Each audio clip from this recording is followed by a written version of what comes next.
Morning friends. आज मैं नया टॉपिक लेके आया हूँ, अनीमिया। अनीमिया के बारे में बताएंगे थोड़ा आपको शॉर्ट में।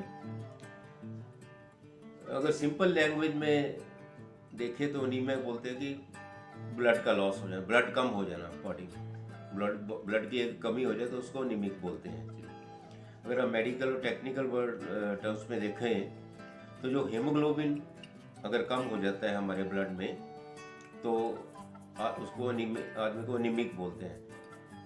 हीमोग्लोबिन आप जब टेस्ट करते हैं, आदमी है उनके केस में ये 12 से नीचे नहीं होना चाहिए और लेडीज के केस में 10 से नीचे नहीं होना चाहिए। अगर नीचे है तो इसको अनीमिक बोलते हैं। अब हीमोग्लोबिन जो है वो हमारे रेड ब्लड सेल्स जो है हमारी ब्लड के अंदर, उसके अंदर होता है, एक प्रोटीन है। It is a type of protein which is present in our RBC.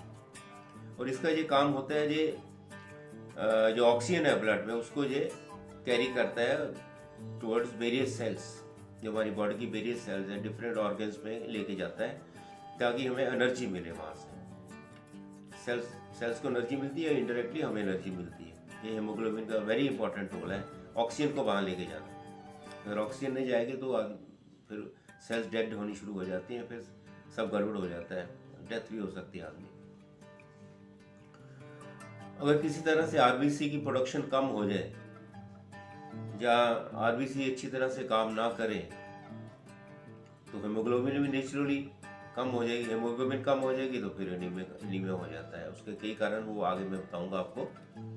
तो हम यहाँ बात करेंगे कितनी टाइप का एनीमिया होता है और उसका क्या कारण होता है। दूसरा, सिम्टम्स क्या होते हैं एनीमिया के, कैसे आप फिजिकली पता कर सकते हैं, और इसका ट्रीटमेंट क्या है और प्रिवेंशन क्या है, इसके बारे में हम शॉर्ट में बात करेंगे। पहले बात करते हैं types and causes of the anaemia क्या होता है। 3 टाइप का अनीमिया होता है। पहला है anaemia due to blood loss. Body में अगर किस तरह से ब्लड लॉस हो जाता है वो अनीमिया जो होता है वो एक टाइप का होता है।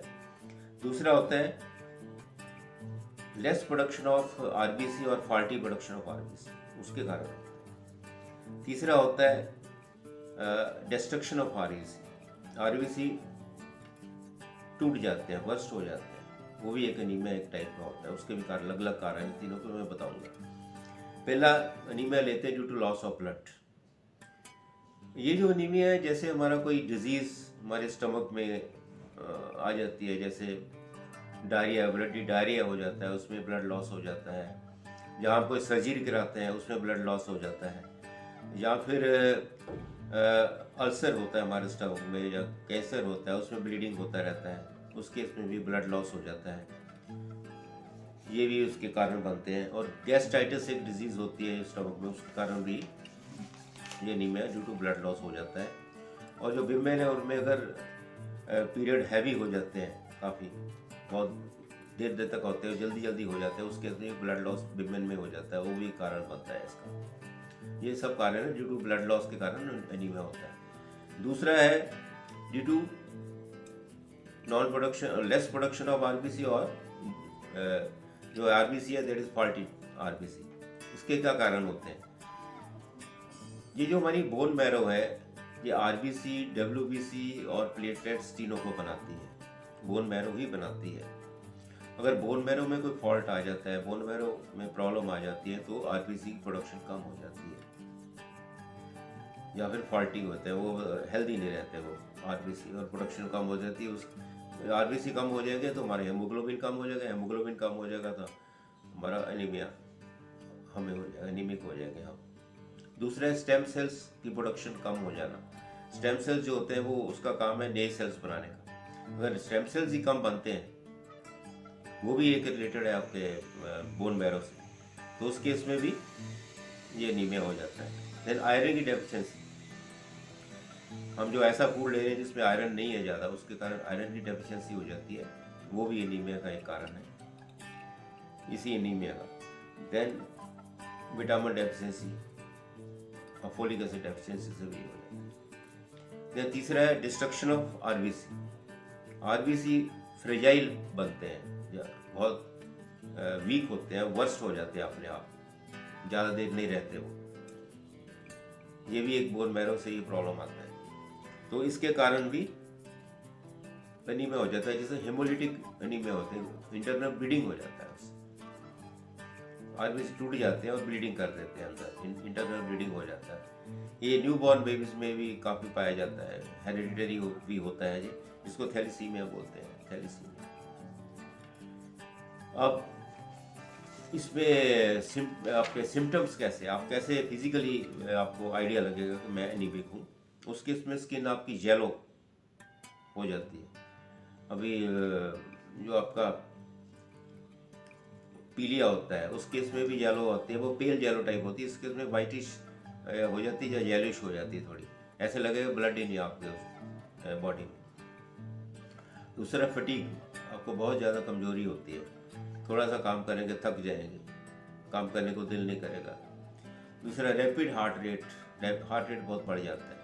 ब्रीदिंग प्रॉब्लम हो जाता है, ब्रीदिंग प्रॉब्लम अगर सीरियस हो जाए उस केस में आपको आंखों के आगे अंधेरा आना शुरू हो जाता है, और हार्ट फेलियर भी हो सकता है, लंग फेलियर भी हो सकता है इस केस में, अगर ज़्यादा सीवियर हो जाए।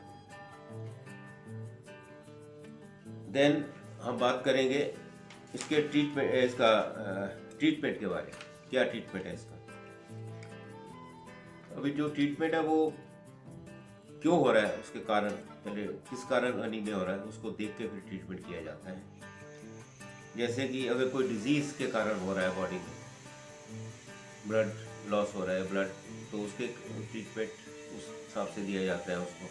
डायरिया हो गया, ब्लडी डायरिया, उस हिसाब से उसका ट्रीटमेंट दिया जाता है। विटामिन और मिनरल्स की अगर कमी है बॉडी में, वो टेस्ट करके पता चलता, तो फिर उसके सप्लीमेंट दिए जाते हैं। अगर डाइट आपकी प्रॉपर नहीं है, आप हेल्दी डाइट नहीं ले रहे, आयरन रिच और विटामिन सी रिच डाइट नहीं ले रहे, तो फिर वो डाइट आपकी चेंज की जाती है। देन अगर आपका सर्जरी के कारण ब्लड ट्रांसफ्यूजन किया जाता है, सर्जरी वगैरह से अगर हो जाए तो उसे ब्लड ट्रांसफ्यूजन किया जाता है। देन लास्ट में एंटीबायोटिक थेरेपी, अगर आपको इन्फेक्शन ऐसी आ गई जिसके कारण जो एनीमिक हो रहे हैं आप, तो उस केस में आपको एंटीबायोटिक थेरेपी भी दी जाती है। रिस्क फैक्टर क्या है, जैसे जो विमेन के केस में ये ज़्यादा एनीमिया हो जाता है, क्योंकि उनको जब अगर हैवी जो आपके पीरियड है वो आते हैं, ज़्यादा आते हैं, बहुत ज़्यादा देर तक आते हैं, तो ब्लड लॉस बहुत होता है। उस केस में ये रिस्की हो जाता है थोड़ा, अगर उसका जल्दी ट्रीटमेंट ना करें। चिल्ड्रन 1 to 2 years, उस केस में से थैलेसीमिया हो गया, वो भी थोड़ा खतरनाक है, इंटरनल ब्लीडिंग, तो उसको भी बहुत जल्दी ट्रीटमेंट किया जाता है। ओल्ड पीपल में भी ये ड्यू टू आयरन कमी के कारण ये हो जाता है, डाइजेशन स्लो हो जाती है हमारी, प्रॉपर आयरन अब्जॉर्प्शन नहीं होती, उसके कारण भी एनीमिया होता है, जो कि रिस्की है। इसका प्रिवेंशन क्या है, ईट प्लेंटी ऑफ आयरन फूड, खूब आयरन फूड हमें जिसमें आयरन है वो लेना चाहिए। फ्रूट्स, लीफी वेजिटेबल्स जैसे पालक वगैरह है वो सब लेनी चाहिए। पानी ज़्यादा पीना चाहिए, खूब पानी पिए आप। विटामिन सी रिच फूड भी साथ में लेना चाहिए, जैसे मौसमी है, संतरा है, ये बहुत इंपॉर्टेंट है। Avoid tea and coffee after meal, कोई भी मील आप ब्रेकफास्ट करो, लंच करो, डिनर करो, उसमें बाद टी और कॉफ़ी नहीं लेना बिल्कुल। अगर आप टी एंड कॉफ़ी लेते हैं तो उस केस में क्या होता है, जो कैफीन और टैनिन इसके अंदर है, वो हमारे फूड के अंदर जो आयरन है जो हम फूड ले रहे हैं उसको बॉडी में अब्जॉर्ब नहीं होने देता, ऐसे ये निकल जाता है बाहर, तो आयरन की कमी के कारण एनीमिया हो जाता है। ये बहुत से लोग ऐसे करते हैं, चाय कॉफ़ी आप खाने के बाद लेते हैं, नाश्ते के बाद तो लेते ही हैं बहुत से लोग, ये नहीं लेना चाहिए। उसके कारण अगर ज़्यादा लंबे समय तक लेते हैं तो एनीमिया हो सकता है। ये 3 मेजर कारण हैं इसके, एक्चुअली इसको प्रिवेंट कर सकते हैं ऐसे। अगर आपको ये पसंद है इसको लाइक कीजिए और आप सब्सक्राइब कीजिए। Thank you very much.